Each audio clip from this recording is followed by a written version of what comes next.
Our big stat is highlighting guard play, taking a look at the leaders from that position in a number of key statistical categories. Talked about Terrence Shannon, the top scoring guard in the conference. Brooks Barnhizer is the top rebounder among those listed as pure guards.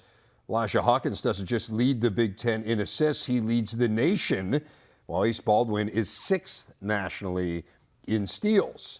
Wanted to highlight the best guards, and rather than just saying, hey, here are the top guys, we thought we'd do it by categories. So let's start with a category you're calling best facilitator. So I need you to define your terms first and then tell us who you're going with. We just saw Elijah Hawkins leading the country, right? I'm going to go with Braden Smith. Okay, in conference play, he leads the league in assists, 7.7 assists a game, almost a 3-to-1 assist to turnover ratio. And look, I think Braden Smith is the best guard in the country in ball screen situations. They run that action so many times, like most teams. And of course, he's got Zach Edey to dish the ball to, but he has every read in his bag. He makes the right reads. It seems like 95% of the time or so, whether it's to Edey, whether it's the opposite side of the court, whether it's behind him, he seems to be in complete control. I love the pace, the poise that he plays with.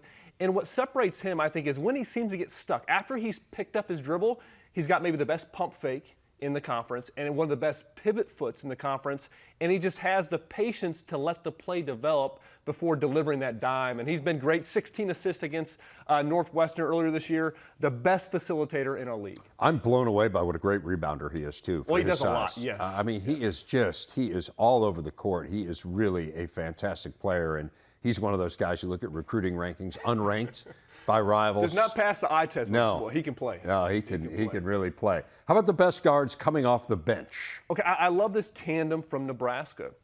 C.J. Wilcher and Sam Hoiberg. I looked at this as just like the energy that they bring. These are two guys that can change the game when they enter it. And for Sam Hoiberg, it's oftentimes defensively. It's with his enthusiasm. He's a spark plug off the bench. He'll get out in passing lanes, get steals, knocks down threes just under 40% from the three-point range, and also can put some pressure on defenses as well, kind of opportunistically getting to the basket. And then C.J. Wilcher. He's a straight microwave off the bench. 22 in that win against Wisconsin, 16 against Purdue. So Nebraska's biggest wins, it's been Wilcher that's really given them the spark off the bench, shooting 43% from three on the year. A true game breaker, and that's what you want off the bench. He doesn't need to go for 20 every night, but on any given night, you know he's striking fear into the opponents. That tandem, I love them and what they bring off the bench. And they are work ethic guys, too. Like Yes. when you cover this Nebraska team, those are the guys who are the first ones in the gym. They're the ones who you know that their teammates are turning to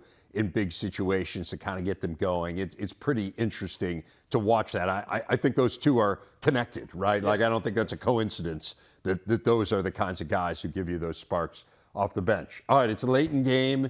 You got a guard who you're most confident in will get you a bucket. Who's that? There's a lot you could go to in this league, but for me, the clear answer is Boo Buie. He's a giant slayer. Okay, he's done it a couple times against Purdue.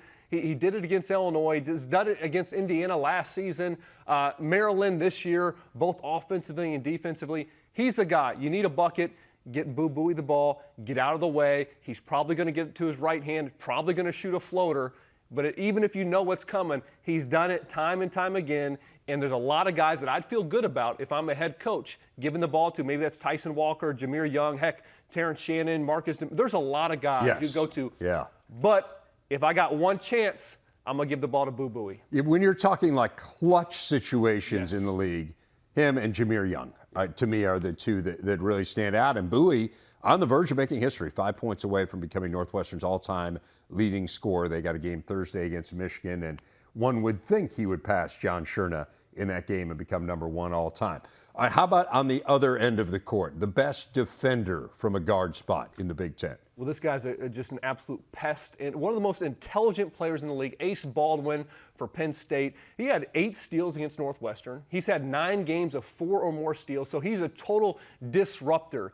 And he does it. I said he's one of the most intelligent players. His positioning, such a smart player. And then the most active hands. He will take your rock if you're not careful. He can totally eliminate opposing guards and stretches throughout games. Just, an absolute pest, a disruptor, but, whether it's on help side defense, whether it's locking down on the ball, despite his size, not a big guy, but I just love how smart he is and how active he is with his hands. It's interesting. So I've had them twice. I had them against Purdue and Northwestern, and both head coaches, when you're talking to them beforehand and, hey, how do you tell your team to prepare for this defense Penn State throws at you? They both basically said the same thing, which is you can get past him. But I tell my guys, he's still in the play. Like, he's most dangerous when he's behind you. And I just don't think there's many guards you would say that about. But Baldwin is a very unusual player. Okay, now this next category, best all-around guard. So are you saying this is the best guard in the Big Ten? I don't think he's the best guard, but when I think of just he does it all. Okay. And I would go to Tony Perkins. All right. He is just relentless across the board. He defends at a high level. He attacks the basket. He can finish above the rim. He can shoot the three. He had a game of 15, 16 assists against Nebraska earlier this year. Also at a stretch of 5 games, 20 or more points in the most recent game. Actually made the bucket to force into overtime against Wisconsin. Then the game winner in the closing seconds. That's who Iowa went to multiple times. So when you think of a player that just impacts the game across the board. He could have a big scoring night. He could not shoot the ball well, but he's still impacting the game. That's Tony Perkins. Does it night in, night out, and just absolutely relentless. That's why I'm going to say he's the best all-around guard in the Big Ten. Plays with a chip on his shoulder. Oh, yeah. And he really does, right? A guy who was kind of under-recruited. Iowa was his only high major offer, and you can see he spent his entire career trying to prove people wrong, and clearly has.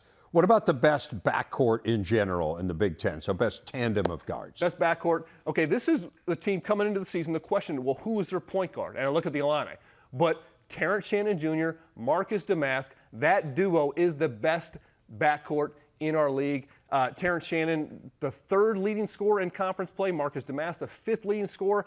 And I just look at their physicality. They just overwhelm you. I mean, Terrence Shannon against Maryland in the most recent game, 29 points, 14 for 16 from the free throw line. So he just puts so much pressure on opposing defenses.